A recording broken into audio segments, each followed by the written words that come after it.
ख्वाबों की मोहब्बत में गिरफ्तार था कब से, अहादीस पढ़ी मैंने जो कुरान पे किया गौर, ये राज खुला मुझ पे बहुत जुस्तजू के बाद, ख्वाबों का खुदा और किताबों का खुदा और।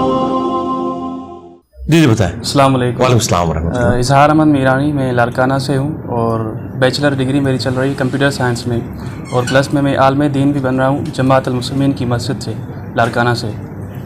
मदरसा है उनका? हाँ। डिग्री भी देते हैं? हाँ। एफिलिएटेड किसके साथ है वो? एफिलिएटेड नहीं है उनकी शायद। तो फिर डिग्री तो उनकी मानी नहीं जाएगी।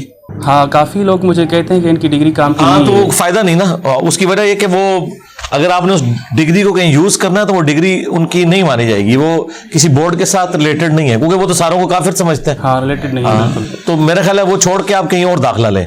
नहीं, लाड़काना में ऐसा कोई मदरसा नहीं है सिवाय इनके। अच्छा, फिर डिग्री के लिए ना पढ़े, आप इल्म के लिए पढ़ लें। इल्म के लिए पढ़े? हाँ, पढ़े। तो मेरा सवाल ये था, मैं अभी आ रहा था तो मुझे जमात अल मुस्लिमीन वालों ने एक सवाल कहा था कि आप उनके स्टूडेंट हैं तो उनसे जाकर एक सवाल पूछें कि मुआविया के मुतालिक वो हर हदीस बयान करते हैं। हालांकि बुखारी में एक हदीस है कि बाग़ फ़िद्दक के मामले में जो अली रज़ी अल्लाह अन्हु और अब्बास रज़ी अल्लाह अन्हु के आपस में झगड़ा बयान किया, उसमें उसका क्या लेना देना है? हाँ। हजरत अब्बास और हजरत अली ने कोई पार्टी जत्था बना के हजरत अबू बकर के साथ जंग नहीं लड़ी। नहीं, वो जो आपस में वर्डिंग थी ना, हो सकता है, क्या फर्क पड़ता है उससे?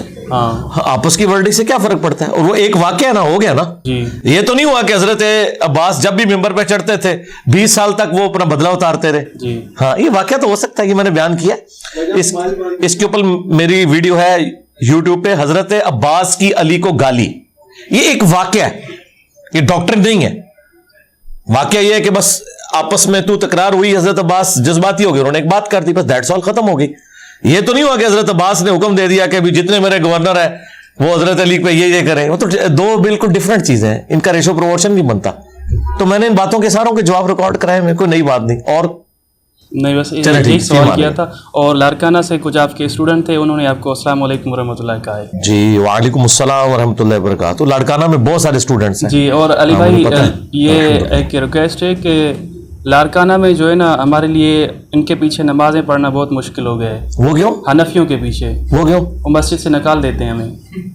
नहीं, पीछे आप खड़े होते हैं, आगे मुसल्ले पे तो नहीं खड़े? पीछे खड़े होते हैं ना, तो ये हम आमीन कहते हैं, तेजाबाद में तो ये कहते हैं हमें ज्यादा आवाज में ना कि नॉर्मल कहा करें आमीन। ये मस्जिद से निकाल देते हैं। 3 मस्जिद से मुझे निकाला गया, मुझे कहा आप ज्यादा ऊंची कहते होंगे ना। नहीं, असल बात ये कि मैं जिस मस्जिद में गया तो उनके 2-3 बंदे ले आए अपने साथ। हाँ, तो आप वो बंदे जो लेके आते हैं ना, वो मस्जिद में ना लाया करें, अपने घर बुलाया करें उन्हें, ये किया करें। और दूसरा, अगर आपको मस्जिद में नमाज पढ़ने से कोई रोकता है तो आप जो करीबी थाना है उसमें एप्लीकेशन दें। कोई ऑफिशियली पाकिस्तान में नहीं, ये डेमोक्रेटिक नहीं होगा। हमारे लाड़काना में इनकी अक्सरियत है बहुत। किनकी? नफियों की। बेशक हो अक्सरियत, उससे फर्क नहीं पड़ता। आप नमाज पढ़ रहे हैं ना, नमाज पढ़ने से तो कोई किसी को नहीं रोक सकता। ये कैसे हो सकता है? ये आने ही नहीं देते ना रफ़े देन वालों को। कैसे उनको, मतलब कैसे कर सकते? बंदा खड़ा किया उन्होंने गेट पे, मुझे तो उन्होंने डायरेक्ट कहा था कि आपको कहा है ना। हाँ। तो अगर वैसे ये तो पॉसिबल ही नहीं कि मस्जिद में नमाज हो रही है और बाहर को बंदा हो जो चेक करेगी रफ़ा देन करता है नहीं करता है, इसको आने देना। वो कहते हैं कि फर्ज नमाज हमारे साथ ना पढ़ा करो, वो अलग से जाकर पढ़ो। उनको कहने दें, उनका अपना राइट है, वो कहें। बहरहाल आप इकामत के वक्त मस्जिद में एंटर हुआ करें, जब वो सारों ने नमाज नियत की होगी तो आपको कौन रोकेगा? और सलाम फेरने के बाद बाहर निकले। मैंने तो सिंपल तरीका बताया हुआ। हाँ, उनके सामने रफ़ुल दैन ना करें, उनको गुस्सा आता है। जमात में खड़े होकर करें। जो सुन्नत नवाफिल है वो घर पढ़ें। बुखारी और मुस्लिम दोनों में हदीस है कि जो मर्द नफली नमाज घर पढ़ता है उससे मस्जिद नबवी से भी ज्यादा नमाज का सवाब मिलता है। तो आप हासिल करें ना। मेरे नजदीक तो इनकी जमात अल मुस्लिमीन वालों की मस्जिद ही है। चले वहां भी पढ़ लें, नमाज तो सबके बीच में, वगैरह जुम्मा इधर ही पढ़ता हूँ। जी ठीक है, अच्छी बात है। बस बुराई में उनका साथ नहीं आपने देना, वो जो तकफीर कर रहे हैं। बिल्कुल। और वो सैयदना उस्मान का फतवा है कि नेकी के कामों में इनका साथ दो, बुराई में इनसे अलग रहो। सही बुखारी 695 नंबर हदीस। ये हजरत उस्मान ने इतनी बड़ी चीज आपको थमा दी है कि माशाअल्लाह ताला, हमने तो इस हदीस को इतनी बार बयान किया है कि फिरका वारियत की जड़ काटने वाली है। सैयदना उस्मान के इस फतवे के ऊपर इमाम बुखारी ने बाब बांधा है कि बागी और बिदती के पीछे नमाज का हुक्म। जी ठीक हो गया जी, माना। और हम आपको लाड़काना आने की दावत भी दे रहे हैं। जज़ाकल्लाह। लाड़काना बेनज़ीर होती ना, मुझे दावत देती तो मैं जरूर आता। ठीक जी, मान अल्लाह। हाँ।